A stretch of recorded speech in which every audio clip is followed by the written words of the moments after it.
आप सभी को राधे राधे और आप सभी का बहुत बहुत स्वागत है मेरी यूट्यूब चैनल ज्ञान धारा में।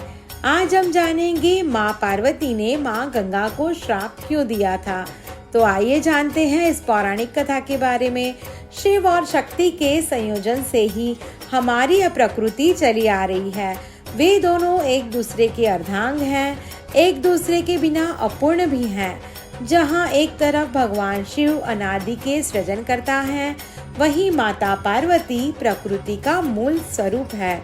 माता पार्वती राजा हिमवान की पुत्री है, जिसके अनुसार उन्हें शैलपुत्री भी कहा जाता है। देवादिदेव महादेव को जगत पिता भी कहते हैं, क्योंकि उनका विवाह इस संसार की शक्ति माँ पार्वती से हुआ था। शिव और शक्ति के संयोजन से ही हमारी यह प्रकृति चल रही है। वे दोनों एक दूसरे के अर्धांग हैं, एक दूसरे के बिना अपूर्ण भी हैं। जहाँ एक तरफ भगवान शिव अनादि के सृजन करता है, वहीं माता पार्वती प्रकृति का मूल स्वरूप है। सनातन धर्म के अनुसार देवी गंगा का अवतरण भी हिमालय से हुआ था, जिसके अनुसार वे माता पार्वती की बहन लगती हैं। एक कथा के अनुसार एक बार इन दोनों बहनों में शिव जी को लेकर विवाद हो गया। तो आइए जानते हैं माँ पार्वती जी ने गंगा माँ को श्राप क्यों दिया था। एक बार शिव जी अपने परम निवास कैलाश पर ध्यानस्थ बैठे थे, जहाँ उनके साथ में ही माता पार्वती भी ध्यान में मग्न थी। शिव और शक्ति का यह सुंदर स्वरूप एक साथ बहुत ही मनमोहक लग रहा था।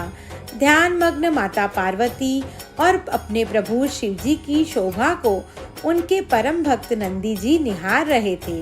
दोनों का ये सुंदर स्वरूप देख नंदी जी के नेत्रों से खुशी के आंसू बहने लगे। अपने भक्त की आंखों से बहते अश्रुओं के बारे में जैसे ही महादेव को पता चला, उन्होंने अपने नेत्र खोले। महादेव ने जैसे ही भक्त की चिंता में नेत्र खोले, उन्होंने देखा कि उनके सामने गंगा जी हाथ जोड़कर खड़ी हैं। गंगा जी को देखकर महादेव हैरान होते बोले, हे देवी गंगे आप। तो उत्तर में गंगा माँ ने कहा, हे आदि पुरुष, आपके इस रूप को देखकर मैं आप पर मोहित हो गई हूँ। कृपा कर मुझे अपनी पत्नी के रूप में स्वीकार करें। जैसे ही माँ गंगा के स्वर माता पार्वती के कानों में पड़े, वे हैरान हो गए।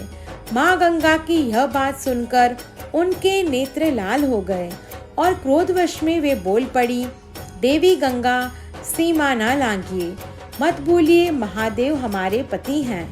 यह सुनकर ठिठोली करती हुए माँ गंगा बोली, अरे बहन, क्या फर्क पड़ता है, वैसे भी भले ही तुम महादेव की पत्नी हो, फिर भी देवादिदेव महादेव अपने शीश पर तो मुझे ही धारण करते हैं। जहाँ महादेव के साथ तुम नहीं जा सकती, मैं तो वहाँ भी पहुँच जाती हूँ। गंगा की यह बात सुनते ही माता पार्वती के क्रोध का ठिकाना न रहा। उनका क्रोध से मुख भयंकर हो गया। माँ गंगा के वचन सुनकर माँ पार्वती उन्हें श्राप देते हुए बोली, हे गंगे, तुमने मेरी बहन होने की सीमा लांघ दी है। मैं तुम्हें श्राप देती हूँ कि तुम में मृतदेह बहेगी। जग जन के पाप धोते धोते तुम मैली हो जाओगी। तुम्हारा यह अहम टूटेगा और तुम्हारा रंग भी काला पड़ जाएगा। माँ गंगा यह सुनते ही महादेव और माँ पार्वती के चरणों में गिर गई। वे अपनी भूल का पश्चाताप कर माँ पार्वती और भगवान शिव जी से क्षमा याचना करने लगी। तब महादेव ने उनसे कहा कि हे गंगे, यह श्राप तो अब फलित होकर ही रहेगा, परंतु आपके पश्चाताप से प्रसन्न होकर हम आपको इस श्राप से मुक्ति देते हैं। हे गंगे, आप जनमानस के पापों से दूषित होंगी, परंतु संत जन के स्नान से आपकी शुद्धि आपको वापस प्राप्त होगी। इस प्रकार भगवान शिव ने माँ गंगा को प्रसन्न होकर आशीर्वाद दिया।